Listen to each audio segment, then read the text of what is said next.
Dr. Jacob Miller sat in his lab aboard the research station Odyssey, his eyes fixed on the computer screen. He had been working for weeks on cataloging human weapon technology for the Galactic Archive. The task seemed simple enough at first: document human weapons for the records of the Galactic Federation, but something strange had appeared in his data. He leaned forward, tapping his fingers on the desk. The numbers didn't make sense. Every other species had developed weapons for one purpose: to kill quickly and efficiently.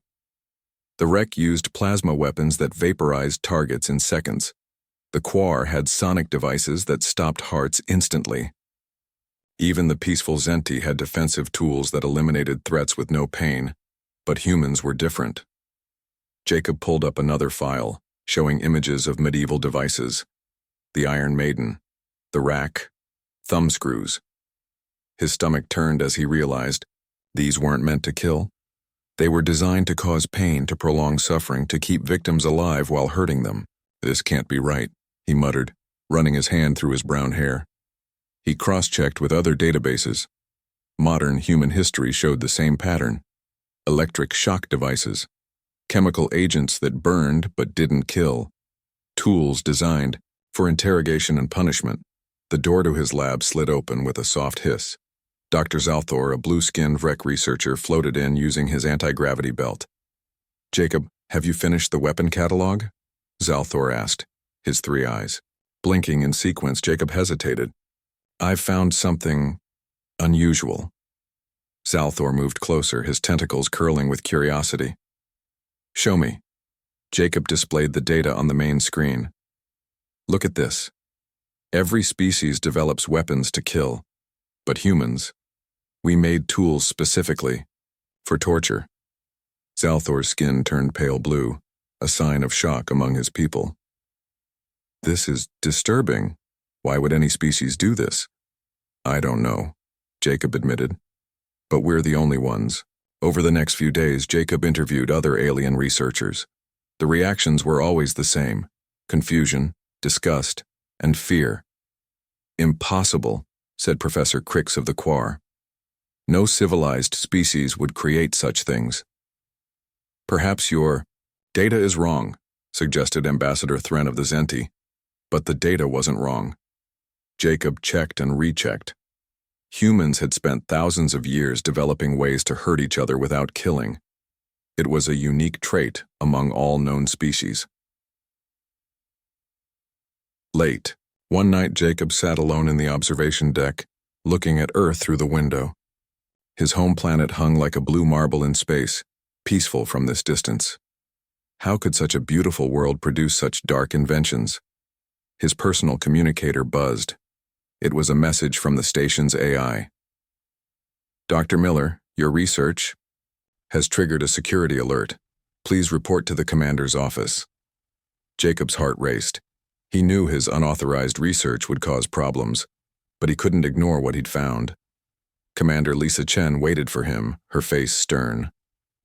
"Dr. Miller, your research on human torture devices has raised concerns. Several alien ambassadors are asking questions." "I was just doing my job," Jacob said. "Cataloging weapons." "This goes beyond weapons," Chen replied.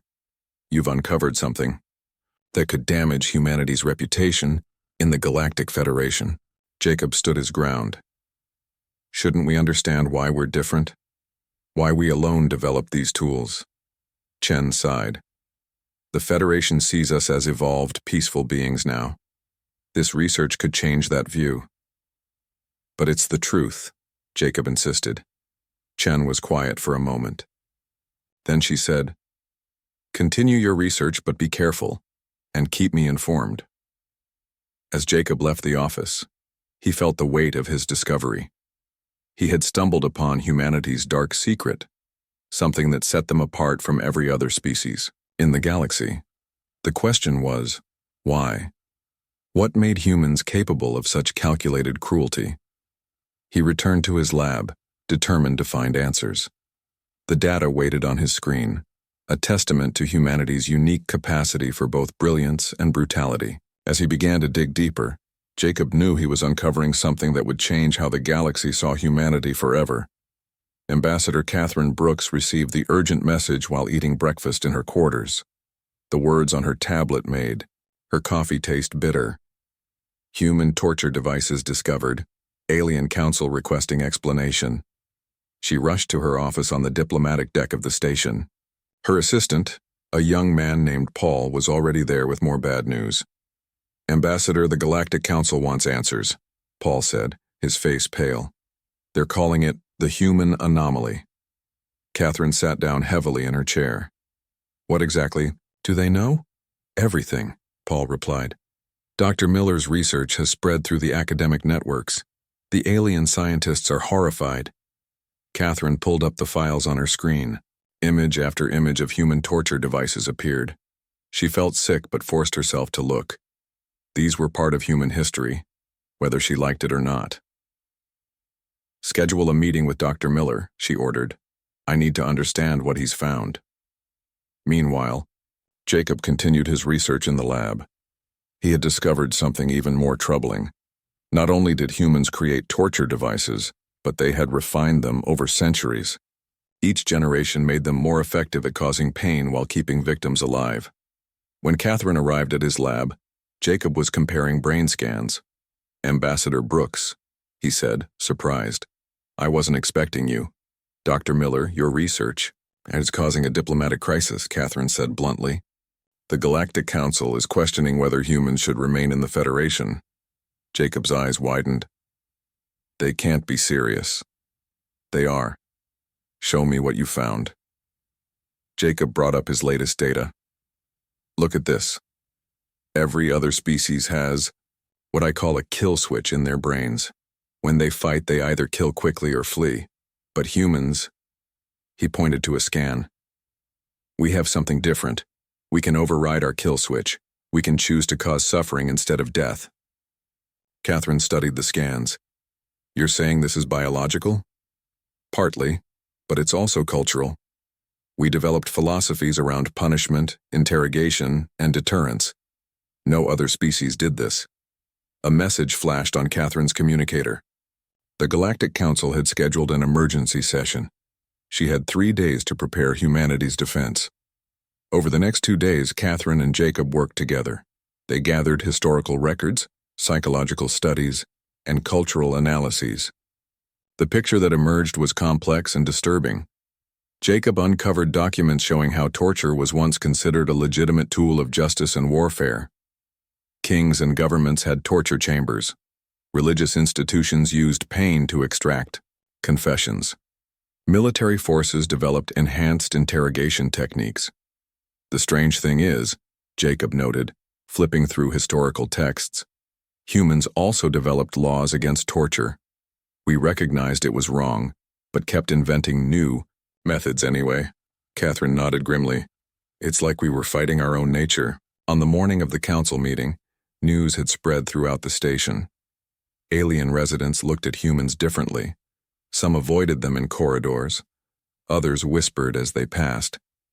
Jacob felt the weight of their stares as he walked to the council chamber with Catherine. "I'm sorry," he said. "I didn't mean to cause this." "You discovered the truth," Catherine replied. "Now we have to face it." Inside the chamber, representatives from dozens of species waited. The atmosphere was tense. Speaker Zixlar, a tall being with crystalline skin, called the session to order. "We have reviewed the evidence," Zixlar announced, his voice resonating through the chamber. "Humans alone have developed weapons designed purely for torture. This raises serious questions about your species' place in our peaceful federation." Catherine stood to address the council. "Honored members, I won't deny our history, but I ask you to let us explain. What Dr. Miller discovered is part of a larger story about human nature." Murmurs rippled through the chamber. Some delegates looked skeptical, others curious. "Proceed," Zixlar said. Catherine glanced at Jacob. They had prepared for this moment, but now faced the hardest task, explaining humanity's darkness to beings who had never known such impulses. The future of human membership in the Galactic Federation hung in the balance. Jacob spent the next day diving deeper into human history. The more he learned, the more unsettled he became. Ancient civilizations had torture chambers in their castles. Medieval dungeons held devices that seemed impossible to imagine. Even modern times had their share of dark inventions. He called Professor Lisa Turner, an expert in alien psychology who worked on the lower decks. She arrived quickly, her gray hair tied back in a neat bun. "You look troubled, Jacob," Lisa said, settling into a chair. "I am," he admitted. "I need your help understanding something." He showed her his research. Lisa studied the data carefully, her expression growing more serious with each page. "This is remarkable," she said finally, "and disturbing." "Can you help me understand why we're different?" Jacob asked. Lisa nodded slowly. "I've studied alien minds for 30 years. What you've found confirms something I've long suspected." She pulled up brain scans on the screen. "Look here. Vrek brains have simple aggression centers, kill or be killed. Quar minds work in binary, friend or foe, but human brains?" She highlighted several areas on the human brain scan. "We have complex emotional networks. Empathy pathways connect directly to our aggression centers." Jacob leaned forward. "What does that mean?" "It means we can imagine another's pain," Lisa explained. "And paradoxically, that same ability allows us to inflict pain more effectively." The revelation hit Jacob hard. "So our empathy makes us better at cruelty?" "Exactly. To create effective torture, you must understand suffering. Other species can't do this, they lack the neural complexity." Over the next few hours, Lisa showed Jacob comparative studies. The Zenti had evolved past violence entirely. The Krix resolved conflicts through chemical signals. The Thal used ritualized combat that ended with submission, not prolonged pain. "Every species found ways to handle conflict," Lisa said. "But only humans developed methods to extend suffering." Jacob accessed historical databases looking for patterns.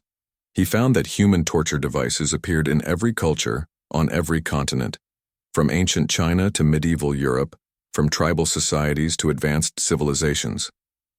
"Look at this," he said, displaying a timeline. "We even industrialized torture. Assembly lines for pain." Lisa pointed to another aspect. "Notice how humans also developed medicine alongside torture. We learned anatomy by hurting people, then used that knowledge to heal." "That's twisted," Jacob said. "It's human. We're walking contradictions." As evening approached, they discovered something else. Humans were the only species to feel guilt about their cruelty. Alien species that killed felt nothing afterward. But human torturers often suffered psychological damage. Post-traumatic stress, Lisa noted. Even our torturers can be traumatized by their actions. Jacob found records of torture victims becoming advocates against torture. Torturers who couldn't live with what they'd done. Societies that banned torture then secretly continued it. "We know it's wrong," Jacob said. "But we keep doing it. Because the same brain circuits that create compassion also enable cruelty," Lisa explained. "It's our blessing and curse." Late that night, Jacob sat alone with his findings. He understood now why humans were unique. Evolution had given them extraordinary empathy, but that same gift created extraordinary cruelty.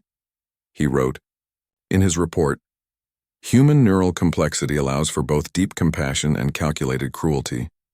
We alone can imagine another's suffering in detail, which enables both helping and harming with precision." The next morning, Lisa returned with more research. "I found something else," she said.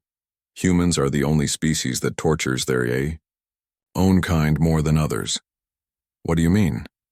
"Other species reserve their worst violence for different species. But humans..." She showed him statistics. "We've tortured more humans than aliens throughout our history." Jacob felt sick. "We're monsters to ourselves." Or, Lisa said gently, "we're complex beings struggling with our nature. The fact that we recognize our cruelty, feel guilt about it, and try to change, that's also uniquely human." As Jacob prepared his final report for the council, he realized they faced a difficult task. How do you explain to simple-minded aliens That humanity's greatest strength and greatest weakness came from the same source? The Galactic Council chamber filled with representatives from across the known universe. Beings of all shapes and sizes took their seats in the circular room. The air hummed with tension as Catherine Brooks walked to the speaker's platform, Jacob beside her. Speaker Zixalar raised his crystalline hand for silence. Ambassador Brooks, the Council awaits your explanation for the human anomaly.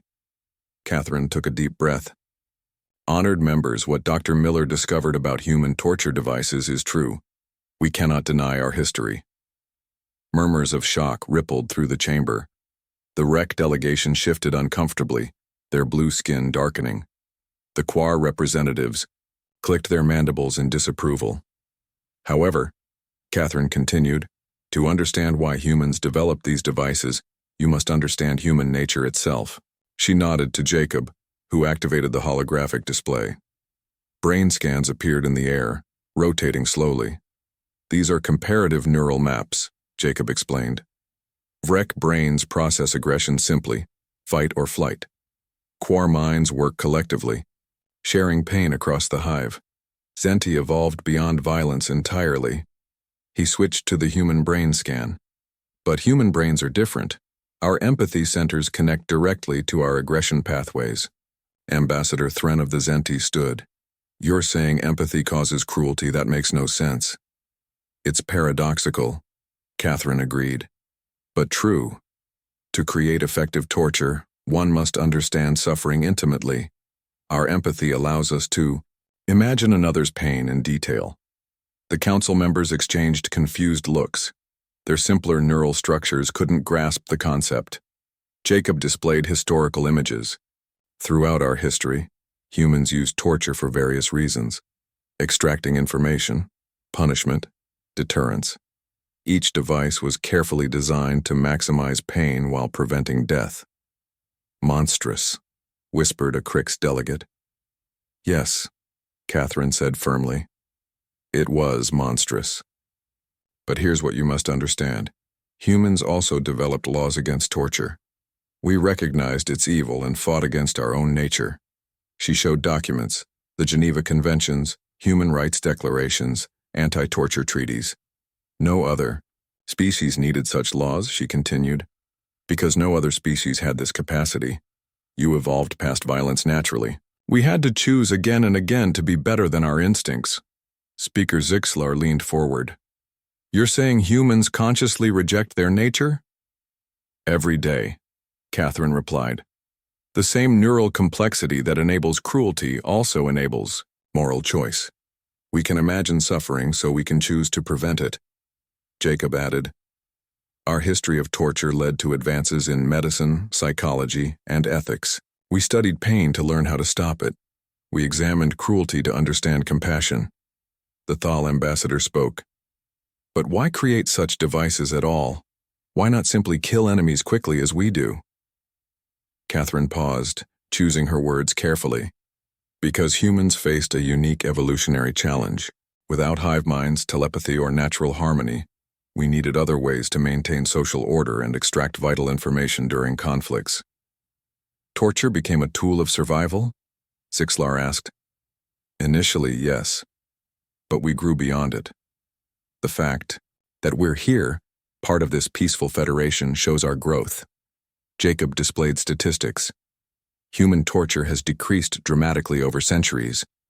We've channeled our understanding of pain into healing professions. More humans now work to prevent suffering than to cause it. A young Quar scientist stood. But the potential remains. These neural pathways still exist. Catherine nodded. Yes, and that's why we work harder than any species to choose peace. We know what we're capable of, so we guard against it constantly. The chamber fell silent as the council absorbed this information. Finally, Zixalar spoke. You're telling us that humans are perpetually at war with their own nature? In a way, yes, Catherine said. But that struggle has made us stronger, more conscious, more deliberately moral, Jacob concluded. Other species evolved beyond violence. Humans chose to rise above it. That choice, made millions of times by billions of humans, defines us more than our dark history. The council members looked at each other, processing this new understanding of humanity. They had seen humans as peaceful allies. Now they glimpsed the complex reality, a species that carried darkness within but chose light, again and again. Dr. Kevin Hart stepped into the council chamber carrying a datapad filled with military records. As a military historian, he had spent years studying human conflicts. Now he had a controversial theory to present. Council members, Catherine introduced him. Dr. Hart has additional insights about human torture devices. Kevin cleared his throat. What if I told you that torture weapons saved humanity from extinction? The chamber erupted in confused whispers. Speaker Zixlar raised his hand for silence. Explain this claim, Dr. Hart. Kevin activated his presentation. Let's look at how other species handled conflict before achieving space travel. Images appeared showing various alien histories. The Marak had a civil war that killed 90% of their population. The Drell completely destroyed 3 enemy species. The Fex split their planet in half during their final war. He switched to human history. Humans had countless wars, but we rarely committed total genocide. Why? Because we had alternatives to complete destruction. A Vrek scientist interrupted. You're saying torture prevented extinction? Exactly, Kevin said. When faced with enemies, most species had 2 choices, kill or be killed. Humans developed a third option, subdue and extract information. He showed battle statistics. In medieval times, armies that used torture for interrogation often avoided larger battles. They got information about enemy movements, supply lines, and weaknesses. This led to surgical strikes instead of total war. Jacob leaned forward, intrigued by this perspective he hadn't considered. Kevin continued, Look at human history. When we only had killing weapons, wars were devastating. But when torture entered the picture, something strange happened. Wars became more limited. You're glorifying torture, accused a Zenti diplomat. No, Kevin said firmly. I'm explaining its role in our survival. Torture is horrible, but it's less horrible than extinction. He displayed graphs. Species without torture weapons had extinction-level wars. Humans had many wars but survived them all. We learned to extract information, intimidate enemies, and end conflicts without total destruction. Catherine added, This doesn't justify torture, but it explains why humans developed these tools while other species didn't. Kevin showed more data. The threat of torture often prevented battles entirely. Enemies would surrender information rather than face interrogation. Cities would yield rather than risk their leaders being captured and tortured. Fear as a tool of peace? Zixlar asked skeptically. Fear as a tool of survival, Kevin corrected, until we evolved better methods. A Quar representative stood. But surely this made humans more violent, not less. Kevin shook his head. Actually, it forced us to develop rules of war. Because torture was so terrible, we created laws to limit it. These laws eventually covered all warfare, making conflicts more humane. He showed the evolution of war codes. The same societies that used torture also developed concepts like prisoner rights, war crimes, and humanitarian law. Our darkness forced us to define light. Jacob spoke up. So torture devices were a stepping stone? A dark phase in human evolution? Exactly, Kevin said. Like a controlled burn prevents forest fires, controlled cruelty prevented total destruction. It bought us time to evolve socially and morally. The council absorbed this information slowly. The idea that something so evil could serve a purpose seemed impossible to their alien minds. Kevin concluded, Other species faced extinction moments and either died or evolved past violence instantly. Humans couldn't evolve that quickly. We needed intermediate steps. Torture was one of those steps. A necessary evil? Catherine asked. A temporary evil, Kevin corrected. One we've mostly outgrown. But without it, humans might not have survived long enough to join this federation. Speaker Zixlar looked troubled. You're asking us to accept that cruelty served evolution? I'm asking you to understand that human evolution was messier than yours, Kevin replied. We didn't have telepathy or hive minds to unite us. We had to find our own path to peace, even if that path went through dark places. The chamber fell silent as the council contemplated this disturbing but logical explanation of humanity's unique development. Lieutenant Amanda Ross entered the council chamber wearing her military dress uniform. She carried classified files that had been sealed for centuries. As humanity's representative from the Strategic Defense Division, she had permission to reveal information that would shock even her fellow humans. Council members, Catherine announced, Lieutenant Ross has been authorized to share classified military history that supports Dr. Hart's theory. Amanda opened her files. What I'm about to reveal has been kept secret to protect humanity's image, but you deserve the full truth. She displayed ancient war records. During Earth's darkest periods, torture devices actually prevented nuclear war 3 times. Gasps echoed through the chamber. Even Jacob and Catherine looked surprised. In 1962, during what we call the Cuban Missile Crisis, both sides had nuclear weapons ready. But the fear of capture and interrogation made leaders hesitate. They chose negotiation over annihilation. Amanda showed declassified documents. The mere existence of advanced interrogation techniques made leaders think twice about starting wars they might lose. No one wanted to be captured alive. A Thal representative asked, You're saying fear of torture stopped nuclear war? Not just fear of torture, Amanda clarified. Fear of losing control of information. In traditional war, death ends the threat, but torture could expose entire networks, secret plans, hidden weapons. She pulled up more files. By 1975, Earth had enough nuclear weapons to destroy itself 50 times over. But we never used them. Why? Because torture created a different kind of deterrence. Kevin nodded. Mutually assured destruction worked because of mutually assured exposure. Amanda continued. Leaders knew that if they lost, torture could reveal everything. Secret bases, hidden assets, future plans.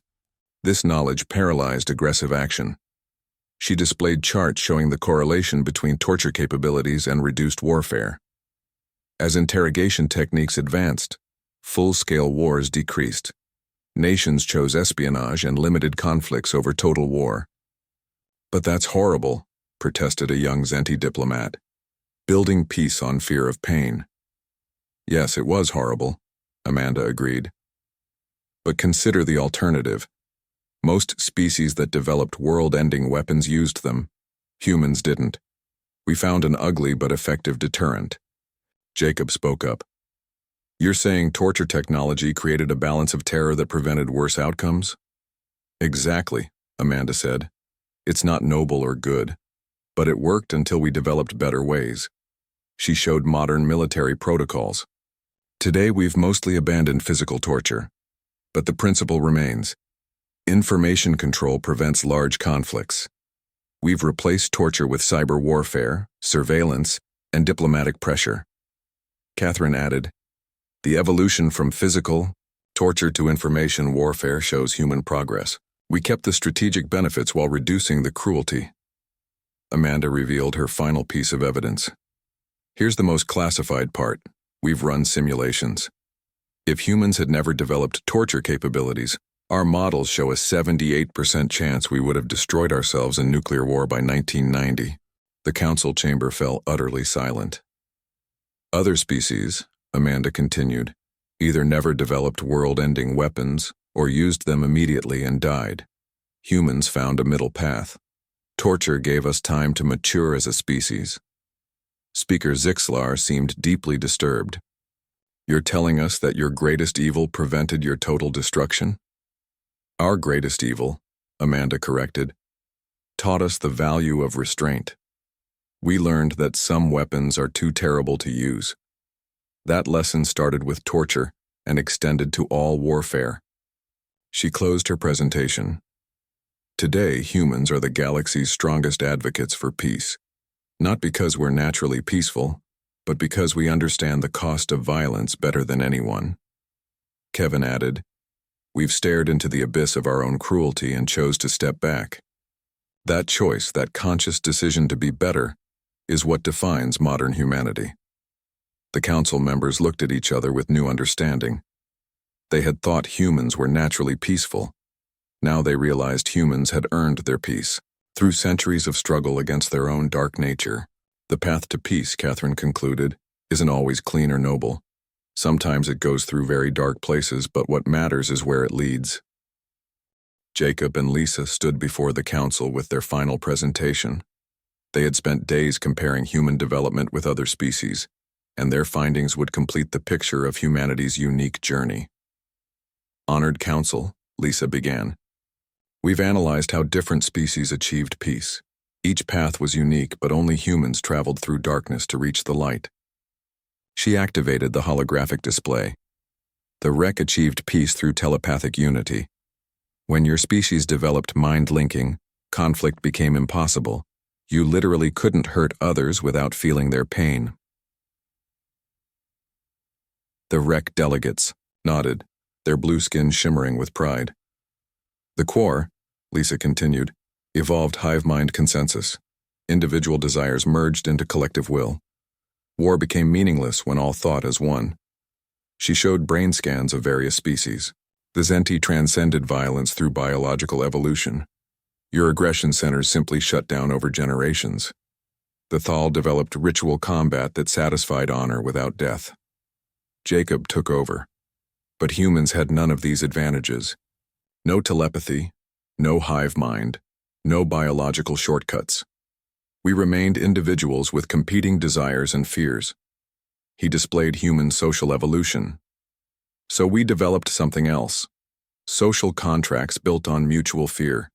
Our torture devices represented our understanding of suffering. That understanding forced us to create rules, Lisa added. Think of it like this. Other species found natural harmony. Humans had to build artificial harmony. Our tools of cruelty became the foundation for laws of mercy. A young crick scientist raised a tentacle. But why not simply evolve past violence like we did? Evolution takes time, Jacob explained. Humans developed world-ending weapons before we could evolve past aggression. We needed immediate solutions, not generational changes. He showed timeline comparisons. Most species had millions of years between discovering fire and splitting atoms. Humans did it in less than 10,000 years. Our technology outpaced our biology. Lisa presented sociological data. Torture devices forced humans to confront their capacity for evil early in their development. This self-awareness became the basis for moral philosophy, human rights, and international law. She displayed quotes from human philosophers, religious, leaders, and reformers. Every human culture developed concepts of mercy, justice, and redemption. These ideas emerged from our struggle with our own darkness. Jacob showed modern human institutions. Today, humans run the galaxy's largest humanitarian organizations. We lead peacekeeping missions. We developed universal medical care. Why? Because we understand suffering intimately. Our Red Cross started on battlefields, Lisa noted. Our Geneva Conventions arose from war crimes. Our Universal Declaration of Human Rights came after our worst atrocities. The council listened intently as Jacob revealed statistics. Humans donate more to charity per capita than any other species. We have more laws protecting the vulnerable. We intervene in more conflicts to prevent suffering. Because you know cruelty, Sixler observed. Because we choose compassion, Jacob corrected. Every day, billions of humans choose kindness over cruelty. That choice is harder for us than for you, which makes it more meaningful. Lisa showed her final chart. Species that evolved past violence naturally don't understand suffering deeply. They avoid harm instinctively. Humans understand suffering intellectually and emotionally, then choose to prevent it consciously. She gestured to the council members. When the wreck see pain, they feel it through telepathy and stop. When the Quar encounter conflict, their hive mind resolves it automatically. When humans see suffering, we must decide to help. That decision, made countless times, defines our morality. Jacob concluded. Our torture devices were rungs on a ladder we climbed to reach you here. Each step was painful but necessary. We couldn't fly to peace like the Zenti or swim to it like the Thal. We had to climb, learning from each bloody handhold. The council sat in contemplative silence. They had learned that human peace wasn't a gift of evolution, but a hard-won achievement. Humanity's journey through darkness had given them a unique appreciation for light. "We are not proud of our past," Catherine said softly, "but we are proud of overcoming it." Speaker Zixlar rose from his seat, his crystalline form catching the light. The council chamber had been silent for several minutes, as the members absorbed everything they had learned about humanity. "We have heard your explanation," Zixlar announced. "The council will now deliberate." Catherine, Jacob, Lisa, Kevin, and Amanda waited anxiously as the alien representatives discussed among themselves. The fate of humanity's membership in the Galactic Federation hung in the balance. After an hour, the council reconvened. Zixlar's voice resonated through the chamber. "We have reached a decision. The evidence of humanity's dark history is undeniable. Your species alone developed tools specifically for torture. This fact disturbed us deeply." Catherine held her breath. "However," Zixlar continued, "we now understand that this darkness was part of your evolution toward light. You faced challenges no other species encountered. You developed terrible tools, yes, but you also developed the wisdom to abandon them." The Vrek ambassador stood. "We recognize that humans achieved peace through conscious choice rather than biological destiny. This makes your commitment to peace stronger, not weaker." The Quar representative clicked in agreement. "Your struggle against your own nature shows remarkable strength. You chose morality when you could have chosen destruction." Zixlar raised his hand. "Therefore, the Galactic Council has decided not only to maintain humanity's membership, but to classify this report. Not from shame, but from respect." Relief washed over the human delegation. "We will seal these records," Zixlar explained, "because they tell a story of triumph over darkness. Future generations need not judge you by your past, but by what you have become." Jacob felt tears in his eyes. His research had threatened humanity's place in the galaxy, but instead it had deepened the Council's understanding. Later that day, in Catherine's office, the team reflected on their victory. "We told them everything," Catherine said, "and they accepted us anyway." Kevin nodded. "Maybe that's the real test of an advanced civilization. Not whether you were born peaceful, but whether you can choose peace despite your nature." Lisa added, "The Council saw that our struggles made us more compassionate, not less. We understand suffering because we've caused it and overcome it." Jacob looked at his research notes. "I started this thinking I'd found humanity's greatest shame.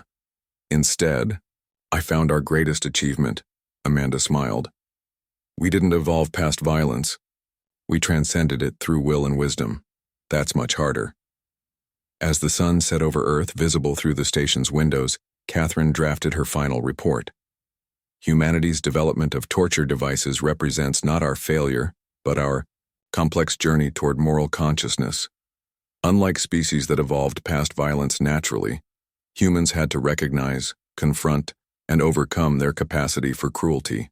This struggle created our deep understanding of suffering and our fierce commitment to preventing it.